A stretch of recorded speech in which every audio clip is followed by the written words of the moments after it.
Welcome to Biz Lounge. On today's show, we'll take a look at an aviation company that's been flying high through Indian skies. We're talking about Virgin Atlantic, the airline started by the famous Richard Branson, and the company's head in India, Stephen King, joins us today. Stephen, thanks for joining us. It's great to be here. But before we take our conversation forward, here's a quick look at how Virgin Atlantic is spreading its wings.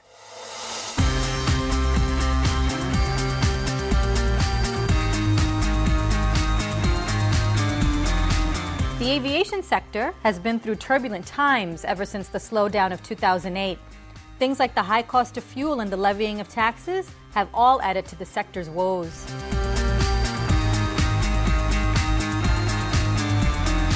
But optimism remains. Domestic passenger traffic is expected to rise 15 to 16% this year and is up 61% from 2006 levels. Meanwhile, international passenger demand has risen at an annual growth rate of 5.1% since 2006. And cashing in on the growth are airlines like Virgin Atlantic. India's been a really strong market for us, especially over the last few years.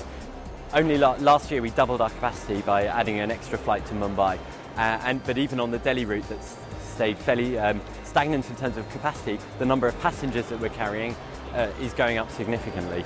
34% of passengers travelling to Newark in New Jersey travel with Virgin Atlantic, which is a statistic we're really proud of. It was over a decade ago that Virgin Atlantic found its footing in the Indian aviation circle by connecting Delhi to London and has recently added the Mumbai-London route. It also hopes to add Bangalore, Hyderabad, and Goa in the near future, a sign that despite troubled times, the company has confidence in the sector. Now that foreign direct investment of up to 49% is allowed by international airlines, how is Virgin Atlantic planning on taking advantage of this?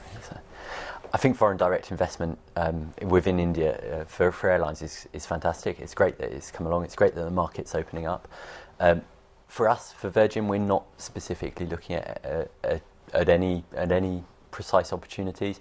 We're focusing on growing our routes sort of organically and through local partners. So we work closely with airlines within India to provide connectivity for passengers in and out of India, connecting onto our longer haul flights. Can you talk more about that and why you're not looking at the opportunities right now? We think that it's a good place to be in control of our product right now. For the long haul, it's what we're good at. We never say never, but at the moment our focus is really on our growing our Mumbai to London and Delhi to London flights. Mm-hmm. Some analysts say that the Indian aviation sector is in crisis mode and that FDI would really help. But do you think FDI can really help solve all the problems that the airlines are facing here? There's many Indian airlines that are looking for that in sort of injection of capital and often expertise and other connectivity that a partner creates. And so FDI will definitely help that.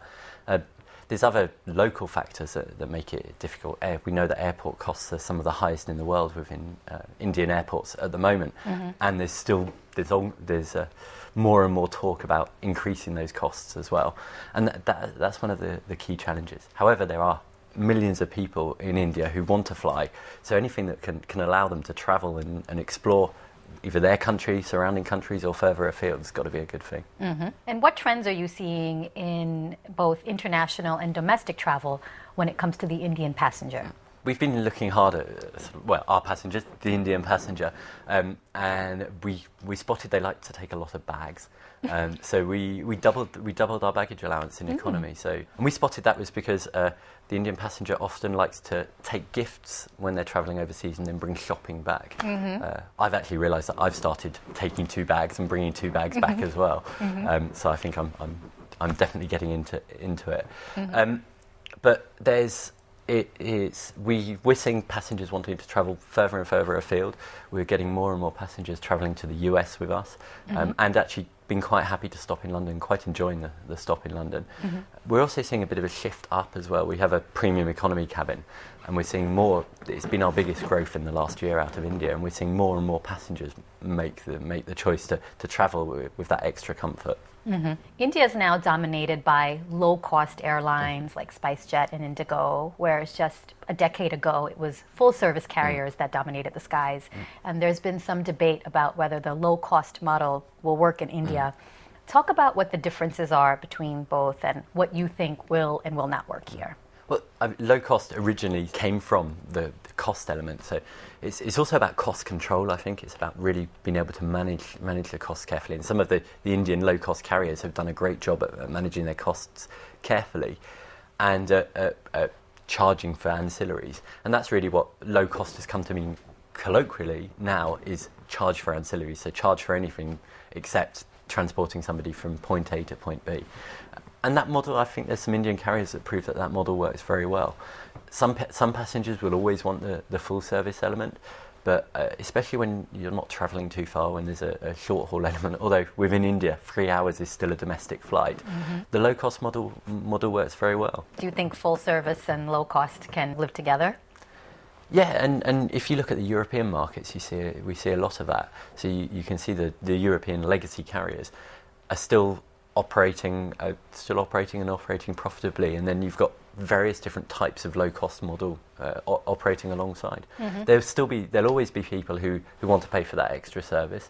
The prices now are not that different, and there's definitely always people who want the reliability and the consistency of service, and also the destinations they go to, the airport choice. It's not necessarily the case in India. Luckily in India, the low costs go to all the big metros and go to the airports people want to travel to. In other parts of the world, that's not necessarily the case. How do you think 2013 will fare for the airlines, both nationally and internationally? Are there any specific trends that you see? I think the premium economy trend, I think we're going to see more of, as hopefully the global economy starts improving or continues to improve, and the Indian economy hopefully will get above the 5% that we're talking about at the moment for GDP. People will have the opportunity to buy up into the different classes and want to do that. I think we're also going to see some great some continued improvements in technology. We've got Aeromobile, which is basically you can take calls and send SMSs from on board. And there's lots of other carriers that are starting to do that sort of thing. We're looking at Wi-Fi. Lots of other carriers are doing the same. So I think there'll be a definite focus there. I suspect we'll also see some focus on the sort of the end-to-end product. So the flight works nicely, but the airports, especially in India, we need to sort of try and get that as seamless as possible and as painless as possible. Most passengers you speak to will say that the airport experience isn't as pleasant as the rest of the journey. So I think it's all down to all of us in the industry to try and improve that. Okay, Stephen, we have to take a quick break here. But stay with us. We'll be back after a short break.